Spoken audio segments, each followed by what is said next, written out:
साहब जी, मैं सभी भाइयों बहनों बेटा बेटी माता पिता को भक्तिमती के सत साहब।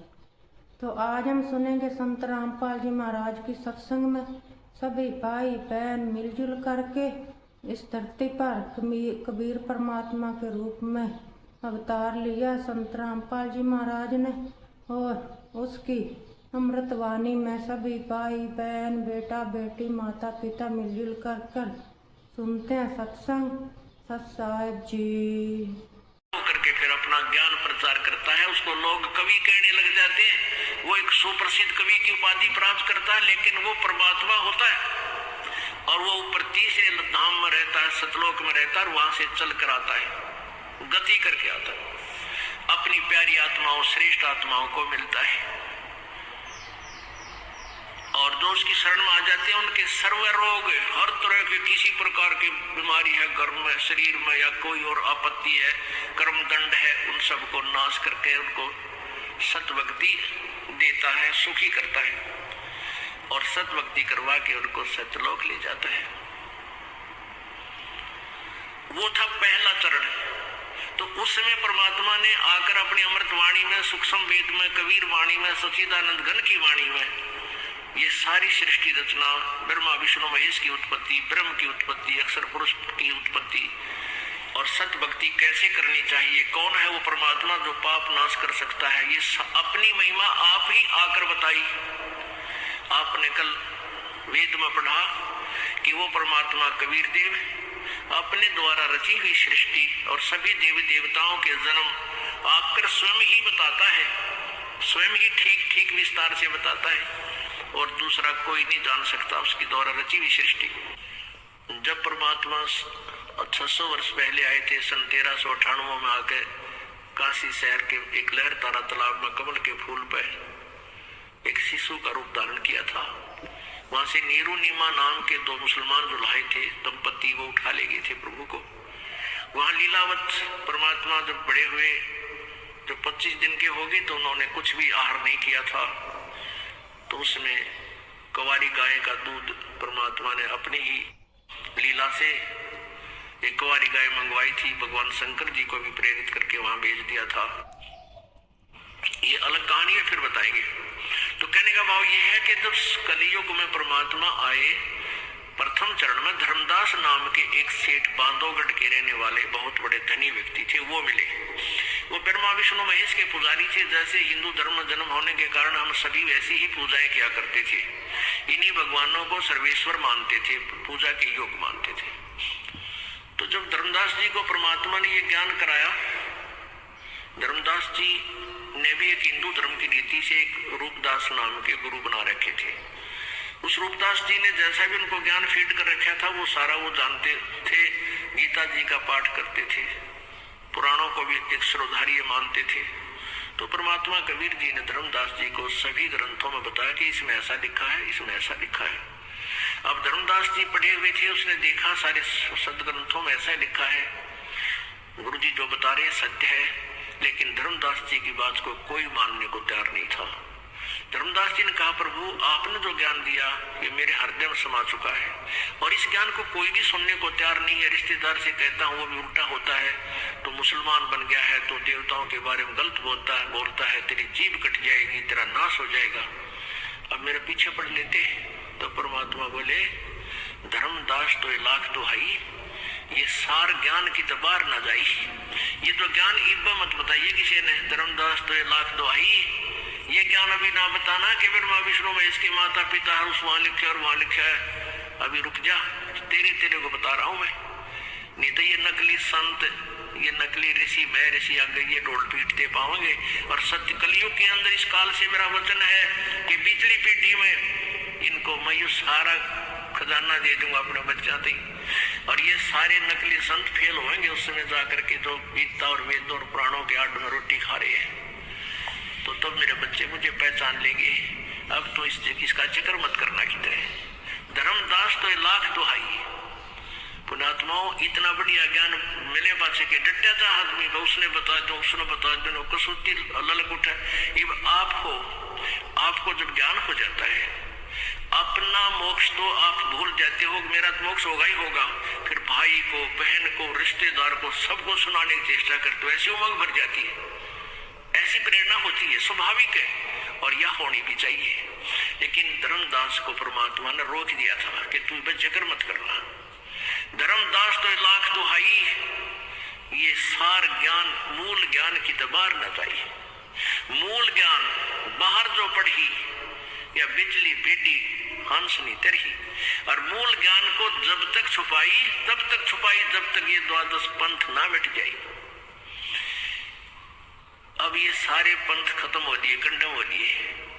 इन सभी पंथों की आज तक जितने भी पंथ थे सबके द्वारा लिखी हुई अनुभव की पुस्तकों को इस दास ने पढ़ा और वेदों के ज्ञाता समझे जाते थे, उनके अनुभव की पुस्तकों को देखा, सब यूजलेस पाई। उनकी सीडी बना दी, फिर उनके फोटोकॉपी बना दी, ऐसे प्रोजेक्टर में दिखा दिखा के पूरे समाज में भेज दी कि ये बताते थे। अब ये कह नहीं सकते कि हम ऐसा ज्ञान नहीं देते थे, क्योंकि उन्हीं की पुस्तक उन्हीं के द्वारा पढ़ दास ने बोलकर सुनाकर सबके सामने रख दी। अब इनकी अब ये सूख जाएंगे, खत्म हो जाएंगे, खत्म हो गए ये समझो, क्योंकि बुद्धिमान समाज है, इस ज्ञान को समझकर तुरंत समझ जाता है कि उस संत के पास कोई ज्ञान नहीं है।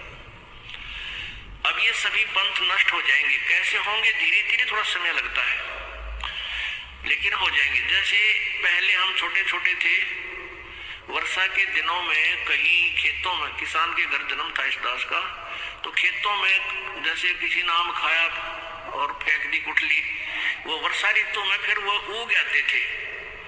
वो कहीं किले के बीच में, कहीं कहीं पर ऐसे छोटे छोटे पौधे फूट उगाते थे। हम उनको वहां से निकाल कर और एक ऐसे स्थान पर लगाते थे जो फिर खेती करते समय डिस्टर्ब ना करे और पौधे भी बन जाए, पेड़ भी बने। तो हम वहां से उखाड़ते थे ना, और किसी की नीचे से मिट्टी हट जाती थी, वो जड़, उसकी जड़ें दिख जाती थी, तो यूं कहा करते, तेरा पौधा को ना लगे सूखेगा, तेरे पौधे की जड़ राम ने देख ली, तेरे पौधे की जड़ राम ने देख ली, सूखेगा। और वो सूख जाता था, क्योंकि वहां से पाड़ के लाते फिर दूसरे खेत में ले जाते, इतना वह मट्टी जिसके नहीं होती उतना पौधा ठीक नहीं, वो रहती नहीं उसके अंदर वृक्षता, तो वहां लगाते तो सूख जाया करता, एक दिन दो दिन बाद, 2 दिन दिखता, फिर सूख जाता था। तो अब इन सभी पंथों की जड़ राम को दिखा दी, परमात्मा को दे। इस दास ने इनकी जड़ दिखा दी समाज को कि इनके पास ये धन था, तुमने मूर्ख बना रहे थे, ना कोई भक्ति का पता, ना ज्ञान का पता, ना कोई इनके पास मंत्र सही, ये आपको काल के जाल में फंसाएंगे। तो अब ये परमात्मा ने कहा था कि धर्मदास तो लाख दुहाई, ये सार ज्ञान, ये मूल ज्ञान की तबार ना जाई। और फिर ये कहा था कि मैंने तेरे को ये सारे मंत्र दे दिए, ये तीनों मंत्र दे दिए थे धर्मदास जी को परमात्मा ने, ओम, तत् और सत। तत् भी सांकेतिक है और सत भी सांकेतिक है। अब परमात्मा ने कहा था कि ठीक है, इस ओम और तत् जो दूसरा मंत्र है ये तो तू डिक्लेयर कर भी सकता है, लेकिन सार शब्द जो तीसरा मंत्र है, जो सत शब्द है, जो सत तीसरा नाम है, उसके विषय में तो जिक्र मत करिए, किसी को मत बताना। धर्मदास तो लाख दुहाई, ये सार शब्द की दबार न जाई, सार शब्द बार जो पढ़ी, बिजली पीटी हंस नहीं तरी। अब आज तक इस पूरी पृथ्वी पर ये 2 मंत्र का जाप तो सार्वजनिक पहले भी हो चुका था इस गरीबदास पंथ में। कबीर जी ने भी अपनी वाणी में लिखा है, ओम और दूसरा मंत्र जो तत् है, ये दोनों मिलकर सतनाम बनता है। लेकिन इसको ना कबीरपंथी समझ सके, ना गरीबदास जी वाले समझ सके ये मंत्र क्या है, और में मंत्र देते रहे, और वो क्लियर लिखा हुआ है, लेकिन सार शब्द फिर भी गुप्त रखा है। धर्मदास तो लाख दुहाई, ये सार शब्द की दबार न जाई, इस सार शब्द के बारे में केवल इस दास को अधिकार है आपको देने का, इससे पहले किसी को अधिकार नहीं था। और अब ये सारे आपको सब मंत्र मिलेंगे, आपका मोक्ष होगा। आपका सबसे बड़ा सौभाग्य है कि आपका जन्म इस कलयुग में हो गया उस चरण में। आज बैन उठ गया इस काल का, आप सभी पार होगे, चाहे कोई मजदूर है, चाहे कोई सेठ है, चाहे राष्ट्रपति है। यदि वो सतभक्ति और समर्पण भाव से करेगा तो सभी की जहाज में बैठकर सतलोक जाएंगे। ये ऐसा मंत्र है, आपको दिया जाएगा, ऐसा ज्ञान है। सबसे पहले आपको विकार रहित किया जाएगा, सब बुराई छुटाई जाती है। बीड़ी, शराब, मांस, तम्बाकू, चोरी, चप्पा, ये रिश्वत वगैरह ये सारी त्यागनी पड़ेंगी। फिर देखना तुम्हारे घर में बरकत है। कितना आपको सुख देगा भगवान, आप सोच भी नहीं सकते। और आप ये सोचा करोगे सचमुच परमात्मा सुना करते ऐसा सुख देता है, आपके घरों में डेली होया करेंगे। जैसे कल आपने देखा, कल आपने सुना उस गरीब परिवार की कहानी कि मेरा छोटे से का बाप मर गया था और पिताजी की मृत्यु में लोन ले रखा था बैंक से, वो लोन भर नहीं सका। हमारी बहुत खस्ता हालत थी और माता अकेली रहेगी, कुमारनाड़ी मजदूरी करे और लोन आ गया कई हजार रुपए रोजाना। महीने 2 महीने में बैंक से वो लेटर आ जाए, तुम्हारा इतना लोन है भर दो। तो वो उनकी माता गई थी वहां पर बैंक में कि भैया तुम्हें पर्ची भेजी है, इसका सारा तो मैं नहीं भर पाऊंगी और जो ब्याज रहित अगर लेना चाहो तो मैं दे सकती हूँ। इस तरह कोई सोच कर गई थी वह, कोई क्लियर करो तो कलर कहने लगा तुम्हारा बैंक में कोई लोन शेष नहीं है, तुमने सारा भर रखा है। वो उसके साथ शरोरी है कि तू ढंग से नहीं देखता है, तुम कल न फिर मेरे हमारे करोड़ दुगना तिगना बना के भेज दोगी, तो ढंग से बता मेरे को। उनकी दोनों की लड़ाई, ऊंचे ऊंचे बोलने लगे। बैंक मैनेजर आ गया, कहने लगा बहन क्या झगड़ा तुम्हारा? बोला जी मेरा हमारे यहाँ चिट्ठी भेज रखी तुमने और ये हमारे ऊपर लोन है, यूनो का लोन तुम्हारे पास है नहीं, तुम फिर इसका दुगना बना के भेजोगे, हम थोड़ा थोड़ा देना शुरू करें जैसा हमारी गुंजाइश है, कुछ करा इसका तो बताओ, मुझे क्लियर बताओ। बैंक मैनेजर ने बोला जा बहन जी मैं देखूंगा, मैं खुद चेक करूंगा। उसने खुद चेक किया, कंप्यूटर में देखा, कंप्यूटर में देखा तो कहने लगा तुम्हारा सारा लोन क्लियर है।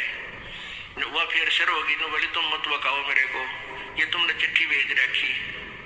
वह चिट्ठी उसने दी पाड़ और लिख कर दे दिया कि तुम्हारा कोई लोन नहीं है, मोहर मार दी। बोलो सतगुरुदेव की। अब परमात्मा ने कैसी रजा करी, उनके अकाउंट तो लोन ने खत्म कर दिया, उनके अकाउंट में निगरानी तो वो उनके ऊपर पड़ो कलर का बेचारा गए, मान लिया वो लिख के भी दे देते थे, तो उनके उस खाते में सारा खत्म कर दिया। और परमात्मा ने की लागे देरी, वो घर भरते परमात्मा आपका पैसे से ये सत्कर मान लेना। ऐसे भक्त हमारे को बताते हैं जी मेरे एक बार 5000 रुपए बढ़ गए, इतने पैसे धरे थे 3 बार गिन के गरीब आदमी और 5000 रुपए बड़े पाए। तो पुण्यात्मा विश्वास रखना मालिक पे, 2 नंबर के धंधे करके दूने पाप कमाओगे और अंत में पापों की गाड़ी भर ले जाओगे। या परमात्मा आपके आने वाली आपत्तियां, जैसे आपके ऊपर कोई पाप कर्म के कारण कोई दंड आना, उसको भी खत्म करेगा। तो इसलिए परमात्मा बताते हैं, अपनी महिमा आप बताते हैं, आजा बंदे शरण राम की फिर पाछे पछतावेगा भाई। आजा बंदे शरण राम की फिर पाछे पछता